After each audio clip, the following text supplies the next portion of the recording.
గాంధీ ప్లేస్లో మోడీ ఉంటే ఏం చేసేవాడు? ఈ ప్రశ్న అడిగితే సాధారణంగా బీజేపీ సపోర్టర్స్ అలా ఎలా సాధ్యం, మోడీయే, రాహుల్ గాంధీయే అని వ్యాఖ్యానించవచ్చు. కానీ for the argument sake, if Modi is in Rahul's place, దీనికి ప్రశాంత్ కిషోర్ ఈ మధ్య ఆన్సర్ ఇచ్చాడు. మోడీ ఎప్పుడో వదిలేసేవాడు అని, మోడీ కూడా గివన్ ఇట్ అప్ అని. ఎందుకంటే మోడీ మైండ్ సెట్కు ఇన్ని అపజయాల తర్వాత కూడా రాజకీయాల్లో ఫీల్డ్లో ఉండేవాడా అనేది క్వశ్చన్. అఫ్కోర్స్ ఇదంతా స్పెక్యులేషనే. మనిషి అడాప్టబిలిటీ కూడా ఉండవచ్చు, ఏ పరిస్థితులకు అనుగుణంగా మారవచ్చు కూడా. కానీ ఇప్పటి వరకు మోడీ స్టైల్ ఆఫ్ ఫంక్షనింగ్ చూసిన తర్వాత ఈ కంక్లూజన్కి ఎవరైనా వస్తారు. ప్రశాంత్ కిషోరే కాదు. ప్రశాంత్ కిషోర్ ఏం రాహుల్ గాంధీ అడ్మైరర్ ఏం కాదు. మనందరికీ తెలుసు రాహుల్ గాంధీకి పెద్ద క్రిటిక్. అయినా కూడా రాహుల్ గాంధీ విషయంలో आ token of appreciation Prashant Kishor को इच्छाడు कि भाई राहुल गांधी की अगर आपको ताकत देखनी तो यही है कि despite 10 years of uninterrupted losses, 90% से ज्यादा चुनाव हारने के बावजूद mentally and physically to be at it itself shows कि मतलब you have a temperament par excellence to do what you are doing, for doing what you are doing, whether it's right or not that I'm not saying. लेकिन वो strength है, क्योंकि आप जब रोज हार रहे हैं फिर भी आप खड़े हुए हैं, ये साधारण बात नहीं है.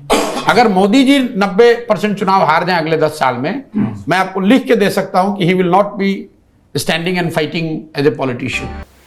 కారణం ఏంటంటే వరుస ఓటములు. ఇందుకు భిన్నంగా మోడీకి నిరాటంక విజయాలు.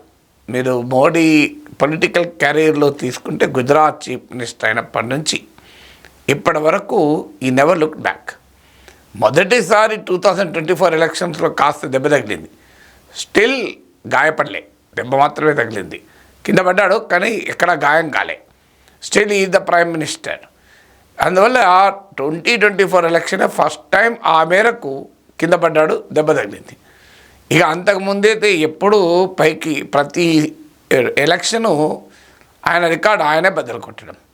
రాహుల్ గాంధీ విషయంలో కూడా ఒక రకంగా ఈ ఎలక్షన్ వరకు 2024 ఎలక్షన్ మినాయిస్తే రాహుల్ గాంధీ కూడా తన రికార్డు తానే బద్దలు కొట్టాడు. మోడీ గెలుపులో బద్దలు కొడితే రాహుల్ గాంధీ ఓటంలో బద్దలు కొట్టాడు. కానీ ఇదొక మొదటి కంపారిజన్. రెండో కంపారిజన్, మోడీకి బీజేపీలో మొదట్లో కొంతమంది క్రిటిక్స్ ఉండే. గుజరాత్లో కేశుభాయ్ పటేల్ ఉండే, జాతీయ స్థాయిలో అద్వానీ, మురళీ మనోహర్ జోషి ఇలాంటి వాళ్ళు క్రిటిక్స్గా ఉన్నారు. ఇప్పటికీ సుబ్రహ్మణ్య స్వామి లాంటి వాళ్ళు విమర్శిస్తుంటారు. నితిన్ గడ్కరీ అప్పుడప్పుడు పరోక్షంగా కామెంట్ చేస్తుంటారు. యోగి ఆదిత్యనాథ్ కాంపిటీటర్గా కనబడతాడు. కానీ but still Modi political career graph గీస్తే రోజు రోజుకు మోడీ క్రిటిక్స్ సైలెంట్ అయిపోయారు, సైడ్ లైన్ అయిపోయారు.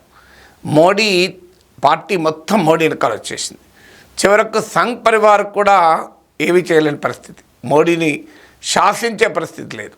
మోడీతో కలిసి పనులు చేయించుకోవడం తప్ప. అంటే ఆర్ఎస్ఎస్ కోరిన ఎజెండాకు అనుగుణంగా పనులంటే ఆర్ఎస్ఎస్ పైరవీలు చేసే సంస్థ కాదు, కానీ ఆర్ఎస్ఎస్ ఎజెండాను ఇంప్లిమెంట్ చేసుకోవడానికి మోడీతో ఆ మేరకు పని చేయించుకుంటారు.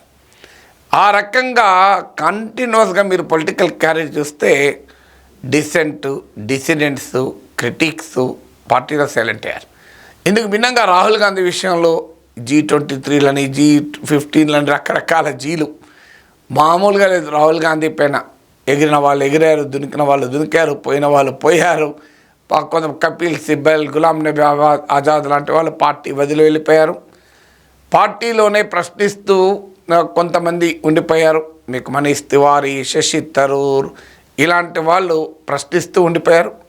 స్టిల్ పార్టీలో ఇంత ధిక్కార స్వరాలు, ఇంత డిసిడెంట్స్ ఉన్న రాహుల్ గాంధీ పార్టీతో బలంగా వాటి నాయకత్వాన్ని తీసుకోవటానికి తీసుకుంటూ రకరకాలుగా రాజకీయంగా మానూవర్స్ చేస్తూ ఫైనల్గా లీడర్ ఆఫ్ ద పొజిషన్ అయ్యాడు.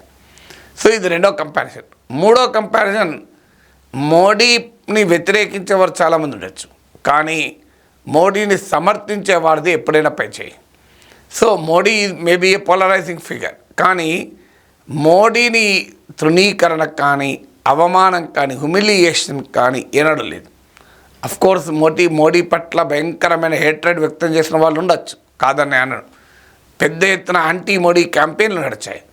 కానీ always Modi was on the top. ఎప్పుడు కూడా ఆయన హ్యూమిలియేషన్కు గురి కాలే, అవమానానికి గురి కాలే.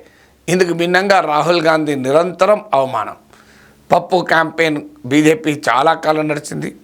షహజాదా అంటూ ఇప్పుడు నడుపుతోంది. డైనాస్ట్ అని చెప్పి అవమానించింది. సో రాజకీయంగా మెచ్యూరిటీ లేడని, సీరియస్ పొలిటీషియన్ కాదని, నాన్ సీరియస్ పొలిటీషియన్ అని, ఇలా ఎన్ని చేయాలి, ఐరన్ లెగ్ అని, ఓడడమే తప్ప గెలుపు సాధ్యం కాదని ఎన్ని రకాలుగా అనాలో అన్ని రకాలుగా అన్నారు. కానీ రాహుల్ గాంధీ ఓపికగా సహనంతో వాటన్నిటినీ భరిస్తూ చివరకు ఒక బలమైన నాయకుడిగా ఇవాళ ఎమర్జ్ అయ్యాడు.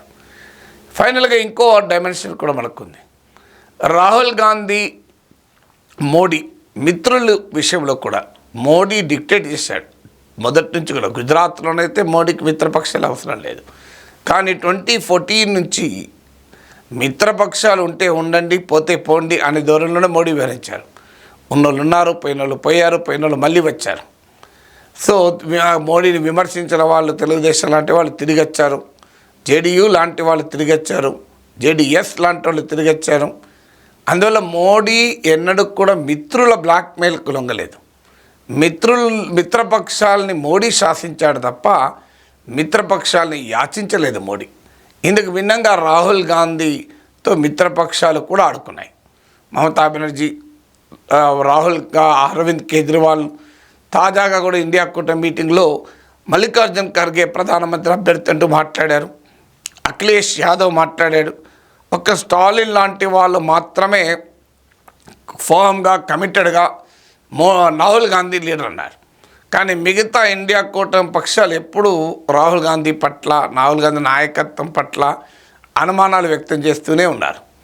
అయినా రాహుల్ తన జర్నీ కంటిన్యూ చేశాడు. చివరకు పార్లమెంట్లో అపోజిషన్ లీడర్గా ఎమర్జ్ అయ్యాడు. భారత్ జోడో యాత్రలు జరిపారు. సో అందువల్ల రాహుల్ గాంధీకి ఎదుర్కొన్న రాజకీయ సవాళ్ళు, మోడీ ఎదుర్కొన్న రాజకీయ సవాళ్ళు ఈ కంపారిజన్ ఉంది. అందుకే విశ్లేషకులు ఎవరైనా if Modi was in Rahul's place అనే క్వశ్చన్ వేసుకొని ఎప్పుడో గివప్ చేసేవాడు అని ఆన్సర్ ఇస్తారు. రాహుల్ గాంధీ స్థానంలో మోడీ ఉంటే ఎప్పుడో ఇదెందుకు నాకు అని వెళ్ళిపోయేవాడని. కానీ రాజకీయాల్లో అలా వెళ్ళిపోతారా? సో దానికి తగ్గట్టుగా మారుతారు. అడాప్టబిలిటీ వద్దన్న వస్తుంది. పరాస్ మోడీ మే బీ క్యాపబుల్. కానీ Modi mind set, Modi style చూసిన వారు మాత్రం డెఫినెట్గా if Modi was in Rahul's place అనే ప్రశ్న మాత్రం వేసుకుంటారు.